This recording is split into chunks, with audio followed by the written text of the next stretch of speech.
Hello my YouTube family, welcome back to my YouTube channel Palak beauty care salon. आज मैं आपके लिए लेके आ गई हूँ एक नया आईब्रो थ्रेडिंग ट्यूटोरियल। बिफोर कि आप इनकी ग्रोथ देख रहे हैं, दोनों आईब्रोज में फुल ग्रोथ आई है और हेयर्स आपको दिख ही रहा होगा, काफ़ी ज़्यादा हार्ड हेयर हैं। तो हमें अकॉर्डिंगली इनके आईब्रो में शेप देना है। आप देखिए आफ्टर का क्लाइंट को जितनी मोटी, जितनी परफेक्ट शेप चाहिए था उतना ही वैसा ही शेप हमने दिया है। पॉइंट जितना ज़्यादा पॉइंटेड आईब्रो हम कर सकते थे, ग्रोथ क्योंकि हमें पतली नहीं करनी थी तो उतना परफेक्ट हमने देने का ट्राई किया है और आईब्रोज इनकी दोनों ही बहुत अच्छी बनी है। आप देख रहे हैं सबसे पहले हमने पाउडर लगाया है जिससे स्किन में जो भी मॉइस्चर है वो ख़त्म हो जाए और आईब्रो के जो हेयर हैं वो ईजिली निकल जाएँ एक बार में थ्रेड से, और क्लाइंट को ज़्यादा पेन भी नहीं होगा। आप देख रहे हैं सबसे पहले हमने नीचे से ही आईब्रो में शेपिंग देना स्टार्ट किया है हमेशा की तरह, क्योंकि क्लाइंट को पॉइंटेड शेप चाहिए था आईब्रो में। तो अगर हम ऊपर से निकालेंगे तो आईब्रो स्ट्रेट हो जाएगी और नीचे से निकालेंगे तो आईब्रो में उठाव आएगा और पॉइंटेड शेप बहुत अच्छा आने वाला है। तो आप देख रहे हैं कि जितने दूर दूर के एक्सेस हेयर हैं सबसे पहले मैं वही क्लीन कर रही हूँ। आईब्रो की ग्रोथ को तो मैंने अभी टच किया भी नहीं है। आप देख रहे हैं जितनी दूर दूर ग्रोथ है उन्हीं को मैंने क्लीन किया है। और जितनी हमें दिख रहा है, देखिए आप नीचे से आपको दिख रहा होगा इनकी आईब्रो के जितने भी एक्सेस एयर हैं हम थ्रेड में ले रहे हैं और क्लीन करते जा रहे हैं। इनकी ग्रोथ काफ़ी ज़्यादा हार्ड थी, इसलिए जो थ्रेड है वो टूट रहा था बार बार। लेकिन फिर भी मैं बहुत थोड़े थोड़े हेयर्स ले रही थी, दो दो तीन तीन जो हेयर हैं वही हम ले रहे थे एक्सेस हेयर। बहुत ज़्यादा एक साथ नहीं ले रहे थे जिससे क्लाइंट को भी पेन नहीं हो और जो हमारे हेयर हैं वो भी आराम से क्लीन हो जाएं। आईब्रो बनाते वक्त हमने लेंथ का भी ध्यान रखा है कि आईब्रो में लेंथ हमने बिल्कुल शॉर्ट नहीं की है, क्योंकि कटी हुई लेंथ की आईब्रो बिल्कुल भी अच्छी नहीं लगती हैं। आईब्रो में जितनी ज़्यादा लेंथ होती है आईब्रो उतनी ज़्यादा उभर के आती हैं और उतनी ज़्यादा ही ब्यूटीफुल और परफेक्ट लगती हैं। आप देख रहे हैं कि हमने बिल्कुल भी आईब्रो को पतला नहीं किया है, मोटी ही आईब्रो रखी हैं। और आगे की तरफ भी आप देख रहे हैं एक्सेस हेयर ही हमको दिख रहे हैं, यहीं से कितने नीचे की साइड जो दिख रहे हैं जो गाइडलाइन के बाहर हैं, हमने उनको भी थ्रेड में लेके क्लीन किया है। जिस जगह पे मैं भी थ्रेड चला रही हूँ ना गाइस, आपको बहुत ध्यान से वहाँ पे जो हेयर हैं एक एक हेयर करके निकालना है, क्योंकि वो ऐसी जगह है कि आपने एक भी हेयर वहाँ से निकाल दिया तो वहीं पे पैच बन जाएगा और वो बहुत खाली खाली लगेगा, उससे आईब्रो आपकी ख़राब हो सकती है क्लाइंट की। इसलिए आपको बहुत संभल के, बहुत देख के एक एक हेयर निकालना है। और जब भी आप ग्रोथ में एंटर करें, जैसे कि मैं ग्रोथ में तब एंटर करती हूँ जब हमारे पूरे एक्सेस हेयर क्लीन हो जाते हैं और क्लाइंट को थोड़ी पतली आईब्रो चाहिए होती है, ना बहुत ज़्यादा मोटी ना बहुत ज़्यादा पतली, तभी हम ग्रोथ में एंटर करते हैं। जैसे कि अभी आप देख रहे हैं कैसे दूर दूर से एयर हमने निकाले हैं, उसके बाद जो एक्सेस एयर हमें दिख रहे हैं कि ग्रोथ के अंदर के हैं वो भी हमने निकाल दिए हैं। सिमिलरली हमें आईब्रोज जो एक्सेस एयर हैं ऊपर से हमें सीजर से कट भी करने होते हैं ताकि वो बहुत लंबे लंबे नहीं लगे और आईब्रो हमारी ऑड नहीं लगे। उसको सिमिलर करना कट करके बहुत ज़रूरी होता है। आईब्रोज़ के साथ साथ मैं फॉरहेड भी क्लीन करती जा रही हूँ। वीडियो में आप देख ही रहे हैं कितने ज़्यादा हेयर्स हैं, थ्रेड में कितने ज़्यादा हेयर आ रहे हैं, आपको वीडियो में दिख ही रहा होगा।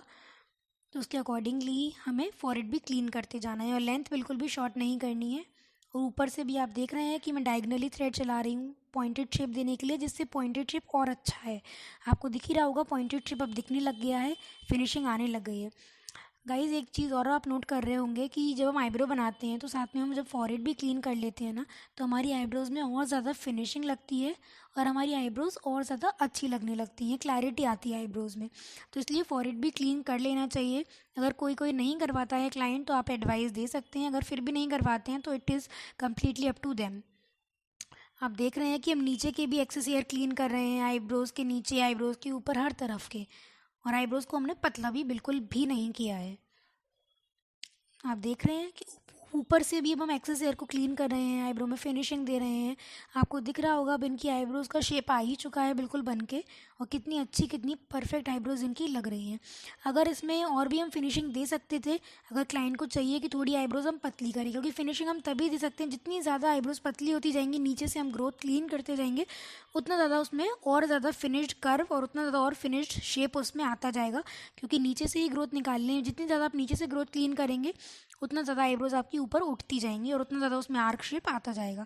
दूसरी आईब्रोज़ भी सिमिलरली हम इस तरह से ही करेंगे, फॉरहेड क्लीन करते जाएंगे साथ साथ।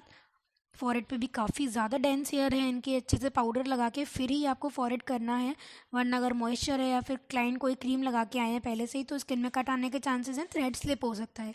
आप देख रहे हैं दूसरी में भी कितनी फुल ग्रोथ है, पूरी ग्रोथ आई हुई है। अब हमें स्टेप बाय स्टेप करके ये वाली आईब्रोज़ भी वैसे ही बनानी है जैसे हमने हमारी फर्स्ट आईब्रो बनाई थी। आगे से हम सबसे पहले आगे से ही क्लीन कर रहे हैं, एक्सेस हेयर को ही निकाल रहे हैं, ग्रोथ में तो एंटर कर ही नहीं रहे हैं। आप देख रहे हैं किस तरह से मैं आईब्रो में शेप दे रही हूँ स्टेप बाय स्टेप। और भी ऐसे मैंने बहुत सारे ट्यूटोरियल्स ऑलरेडी अपलोड करे हुए हैं मेरे यूट्यूब चैनल पे। अगर आपको देखना है वहाँ जाके वॉच आउट कर सकते हैं और आईब्रो थ्रेडिंग बनाना सीख सकते हैं, क्योंकि मैंने हर तरह की आईब्रो ट्यूटोरियल वहाँ पे अपलोड किए हुए हैं। चाहे वो स्ट्रेट आईब्रोज हों, चाहे वो थिन टू थिक आईब्रोज हों, चाहे वो थिक टू मीडियम हो, चाहे वो मीडियम शेप हो, थिन शेप हो, थिक शेप हो, हर तरह की arc shape, small arc, fine arc, straight shape, curve shape, pointed shapes, lighted pointed, तो हर तरह के शेप्स मैंने ऑलरेडी अपलोड किए हुए हैं। आप जाके वॉच आउट कर सकते हैं गाइस। और थ्रेडिंग करना बहुत इजीली घर बैठे आप सीख सकते हैं, सिर्फ वीडियोस ही देखिए। अगर वीडियोस में भी आपको कोई डाउट आता है या कुछ चीज़ आपको समझ नहीं आती है तो आप मुझे कमेंट सेक्शन में पूछ सकते हैं। जितना ज़्यादा अच्छे से हो सके मैं रिप्लाई देने का ट्राई करूँगी और आपकी क्वेरी को सॉल्व करने का ट्राई करूँगी। आप देख रहे हैं एक्सेस हेयर को हम अभी भी किस तरह से क्लीन कर रहे हैं दूसरी आईब्रोज़ की। इनकी बहुत ज़्यादा डेंस ग्रोथ थी, इसलिए हम थोड़े थोड़े हेयर्स करके ही निकाल रहे हैं, जिससे हमारे इजीली निकल भी जाएं और क्लाइंट को बिल्कुल भी पेन ना हो और ना ही कट लगे। क्योंकि जितने ज़्यादा हेयर हम एक साथ निकालने का ट्राई करेंगे उतने ही ज़्यादा कट आने के चांसेस हैं और बाद में बहुत ज़्यादा रैशेज़ भी आ सकते हैं, दाने आ सकते हैं। इसलिए हम थोड़े थोड़े हेयर करके ही निकालेंगे, बहुत ज़्यादा हेयर एक साथ नहीं निकालेंगे। अब फिनिशिंग दे रहे हैं हम नीचे की आईब्रोज़ में। आप देख रहे हैं किस तरह डायगनली मैं थ्रेड चला रही हूँ और मुझे जिस हेयर को निकालना है सिर्फ उसी को मैं थ्रेड में लेती हूँ और वहीं को क्लीन करती हूँ। हमें ऐसा नहीं करना है कि बहुत सारे हेयर्स हमने ले लिए हैं, पूरी एक लाइन थ्रेड में ले ली है और निकाल रहे हैं, नहीं। जो जो आपको दूर दूर के थ्रेड के हेयर दिख रहे हैं आप सिर्फ उन्हीं को लीजिए थ्रेड में और क्लीन कीजिए। एक साथ आपको बहुत सारे हेयर को लेने की ज़रूरत नहीं है। अब साइड की कॉर्नर के हेयर को क्लीन करते वक्त भी लेंथ हमने अकॉर्डिंगली ही रखी है। वीडियो अच्छा लगा हो तो लाइक कर देना, चैनल को सब्सक्राइब कर देना। Thanks for watching, see you tomorrow. जय श्री राम, राधे राधे।